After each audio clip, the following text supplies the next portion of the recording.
Hi hello welcome to Andhra Prabha. నేను Sai.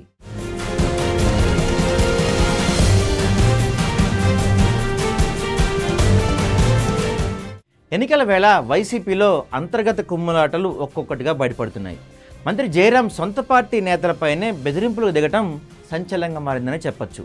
విరూపాక్షకి support చేస్తే చంపేస్తానంటూ మంత్రి జయరాం సోదరుడు నారాయణ 2 రోజుల క్రితం స్థానిక వైసీపీ నేతలకు ఫోన్ చేసి వార్నింగ్ ఇవ్వగా తాజాగా మంత్రి జయరామే బెదిరింపులకు పాల్పడటం చర్చాంశనీయంగా మారింది.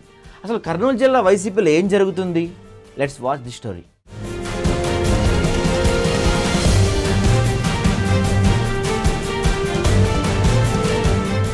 కర్నూలు జిల్లా వైసీపీ రాజకీయాలు కాకరేపుతున్నాయి. మంత్రి జయరాం, ఆయన సోదరుడు నారాయణ స్థానిక వైసీపీ నేతలను బెదిరింపులకు గురి చేయడంతో కలకలం రేపుతుంది. కర్నూలు జిల్లాలో మంత్రి జయరాం, ఆయన కుటుంబ సభ్యులకు వార్నింగ్ ఆడియోలు ప్రకంపనలు సృష్టిస్తున్నాయి.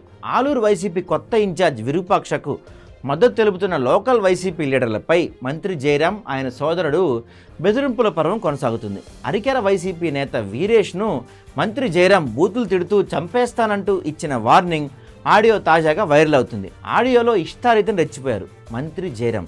స్థానికంగా రాజకీయాల్లో అత్యుత్సాహం చూపిస్తున్నాం, స్పీడ్కు బ్రేకులు పడతాయంటూ వీరేష్ను మంత్రి జయరాం బెదిరించారు. తాను కూడా వైసీపీలోనే ఉన్నానంటుంటే వీరేష్ను మంత్రి జయరాం బండబూతులు తిట్టడం కలకలం రేపుతుంది. గతంలోనూ నేముకల్లు గ్రామ సర్పంచ్ ప్రేమ్ కుమార్ను కూడా మంత్రి జయరాం సోదరుడు నారాయణ బెదిరించినట్లు ఆరోపణలు ఉన్నాయి. అటు మంత్రి జయరాం సోదరుడి బెదిరింపుడు కాల్స్పై ఆలూరు వైసీపీ నేతలు తీవ్ర ఆగ్రహం వ్యక్తం చేస్తున్నారు. బెదిరింపుల వ్యవహారంపై అస్సరీ పోలీసుల స్టేషన్లో ఫిర్యాదు చేశారు.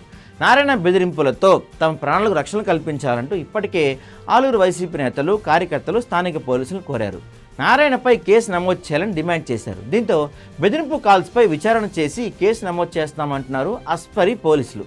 ఇక స్థానిక నేతలు ఆందోళన నేపథ్యంలో మంత్రి, ఆయన సోదరుడి వ్యవహారంపై వైసీపీ అధిష్టానం ఎలాంటి యాక్షన్ తీసుకుంటుందనేది ఇప్పుడు కర్నూలు జిల్లాలో ఆసక్తికరంగా రేపుతుంది.